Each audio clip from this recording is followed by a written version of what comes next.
A paz do Senhor Jesus, glória a Deus. Amém, queridos, vocês estão bem? Deuteronômio 1:6 diz assim, ó: o Senhor nosso Deus nos falou em Horebe dizendo: vocês já ficaram bastante tempo neste monte. Como começa esse texto, né? É o início do livro de Deuteronômio, onde toda uma geração de anciões rebeldes tinham passado. Aqui na minha Bíblia ela vem dar este comentário, onde agora crianças cresceram e se tornaram adultos, mas desesperadamente, ansiosos por ouvir a voz do Senhor. Então Moisés começa a dizer a estes adultos, que queriam ouvir a voz do Senhor através do seu servo Moisés, e vai descrever, anos, lugares onde eles já passaram, só que agora eles estavam estacionados no Monte Horebe. E Deus vai despertar através de Moisés: vocês já estão tempo demais neste lugar e não estão indo a lugar algum. Este povo tinha uma promessa de entrar na terra prometida, uma promessa onde eles ainda não tinham pisado, ainda não tinham alcançado, mas estavam parados no Monte Horebe. E o Monte Horebe no original quer dizer seco e deserto. Aquele povo ainda não tinha se despertado, não tinha compreendido que não estavam indo a lugar algum. Você tem um objetivo na sua vida, você tem promessas ao seu respeito, a qual o Senhor já disse para você, mas não tem se movimentado por causa das lutas, por causa das dores, por causa de tudo que você tem vivido. E o Senhor te pede: movimenta-se hoje, desperta hoje deste sono e vai em direção à promessa a qual o Senhor te entregou. Vai, te movimenta, te levanta, anda, caminha, mas debaixo da obediência do Senhor. Queira ouvir a voz do Senhor. Não ouça as vozes do inimigo, as vozes da sua dor, a voz da sua alma que quer te trancar num quarto escuro. Deus hoje ele te desperta para a luz. Você tem um objetivo, caminha, anda, porque tem uma promessa para você alcançar. E muitos nessa vida perguntam: qual é o objetivo da minha existência? Para que eu vim neste mundo? Você veio, querido, para adorar ao Senhor. Você veio neste mundo para cumprir um objetivo.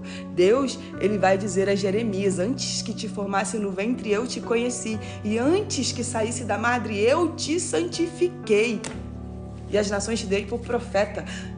Jeremias já tinha um objetivo traçado por Deus. Não é diferente na sua vida, não é diferente na minha vida, não é diferente na vida dos nossos filhos.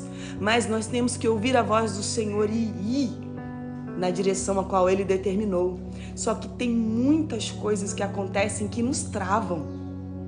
Tem muitas dores que a gente fica ali, cultivando. Ai, Senhor, o Senhor não quer mais vitimismo, não.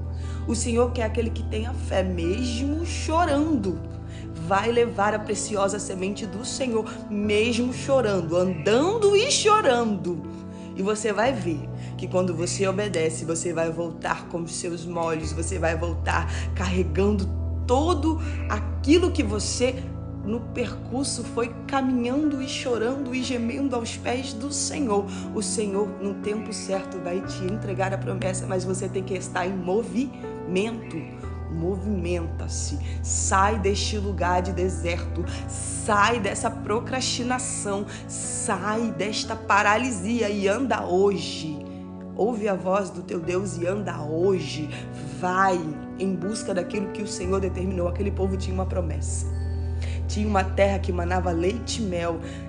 Os adultos rebeldes a qual questionaram saíram do Egito debaixo de uma opressão terrível e tinham agora uma experiência nova para viver com Deus no deserto, onde no Egito eles precisavam ser subjugados e pressionados para poder cumprir as ordens de Faraó. Agora eles estavam diante de um Deus que somente requeria o que? Obediência. Ouvir a voz do Senhor e caminhar debaixo da nuvem. Aquele povo, a roupa não estragava, não envelhecia. O sapato, as sandálias dos seus pés, elas não se perdiam, pelo contrário, elas cresciam conforme eles iam crescendo. Você está vendo o cuidado de Deus? Eles tinham maná, eles comeram do pão do céu. Mas muitos reclamavam, mas muitos não entendiam. porque estava confortável demais ao ver deles. Mas não era, querido, era o cuidado, era o amor. Aquele povo tinha que mudar a mentalidade de que agora não mais pressão. Eles precisavam poder entregar muito para poder obter o pouco. Não, Deus dava muito. E eles só tinham que estar debaixo da obediência, debaixo da nuvem do Senhor. Deus, Ele não nos pede muito. Ele só requer de nós obediência e amor a Ele. Quando a gente ama ao Senhor e entende, a gente sabe que o não do Senhor é cuidado. A gente entende que as provações que vêm na minha e na sua vida é para refinar o meu e o seu caráter. Porque essa carne aqui, filha, essa carne aqui é difícil. Essa língua aqui, ela é terrível. Quando a gente está dominado pela carne, só o sangue de Jesus para nos moldar.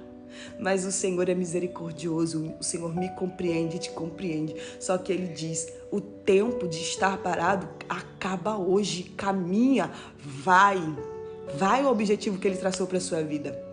Vai viver as promessas que eu já determinei para a sua vida, que eu já te entreguei. Para de ficar no lugar onde você está da dor e começa a caminhar segundo as palavras do Senhor. A Bíblia vai nos contar de quando Jesus ele despede uma multidão e vai orar. Só que ele pede para os seus discípulos entrarem no barco e irem atravessar até o outro lado. Só que no meio do rio, do mar, se levanta uma forte tempestade, uma fúria terrível. Jesus estava no monte, mas ele também, acabado de orar, ele estava a caminho. E aquele povo se desespera. Mas Jesus estava indo ao encontro deles. E ali acontece algo incrível. Jesus vem, aquele povo acha que é um fantasma, e o Senhor fala, não temas, sou eu. E Pedro, não é? Pedro na sua ousadia e coragem, ele, Senhor, se fores tu mesmo, pedes que eu vou até a ti. E o Senhor vem. Disse para Pedro, vem. Pedro foi e viveu aquilo que nenhum dos outros teve a coragem de fazer.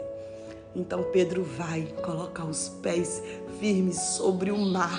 A Bíblia não diz que a tempestade cessou. A Bíblia não diz que a tempestade tinha se acalmado, mas Pedro caminha sobre aquela tempestade, a qual Jesus já vinha andando e subjugando. Você está vendo a tempestade?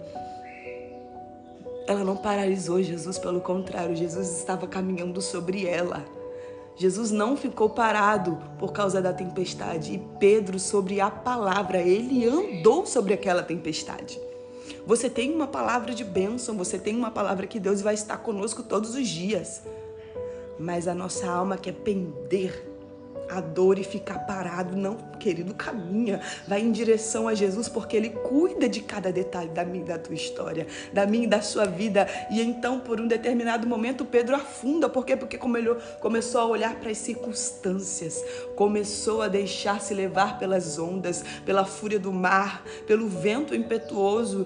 Mas então, Jesus estende a mão depois de Pedro pedir, gente, desculpa. Depois de Pedro pedir socorro, Jesus estende a mão. Jesus estava pertinho de Pedro. Pedro não estava sozinho em momento algum. No momento em que Pedro afundou, Jesus estava ao seu lado. Então Jesus levanta e eles voltam andando para o barco. Então Jesus manda o mar se acalmar, o vento se aquietar. Esse é o Deus a qual a gente serve, o Deus que transforma a circunstância e a situação se a gente colocar a nossa confiança nele. Querido, se movimenta, vá, Deus tem coisas grandes para você viver. E neste deserto, neste monte parado, tu não vai ver as promessas do Senhor. Vai ser como a geração rebelde de anciões, perecer no deserto. Não, o Senhor quer coisas novas para a sua vida. O Senhor tem objetivos grandes para a sua vida, mas só vive aquele que anda, aquele que vai debaixo da obediência, debaixo da direção do Senhor e debaixo de toda a palavra e promessa que Ele já derramou sobre a sua vida. Fique com essa reflexão, com essa palavra no seu coração e que Deus te abençoe. Se movimente, vai, parado não, andando com Jesus. Deus te abençoe em nome de Jesus.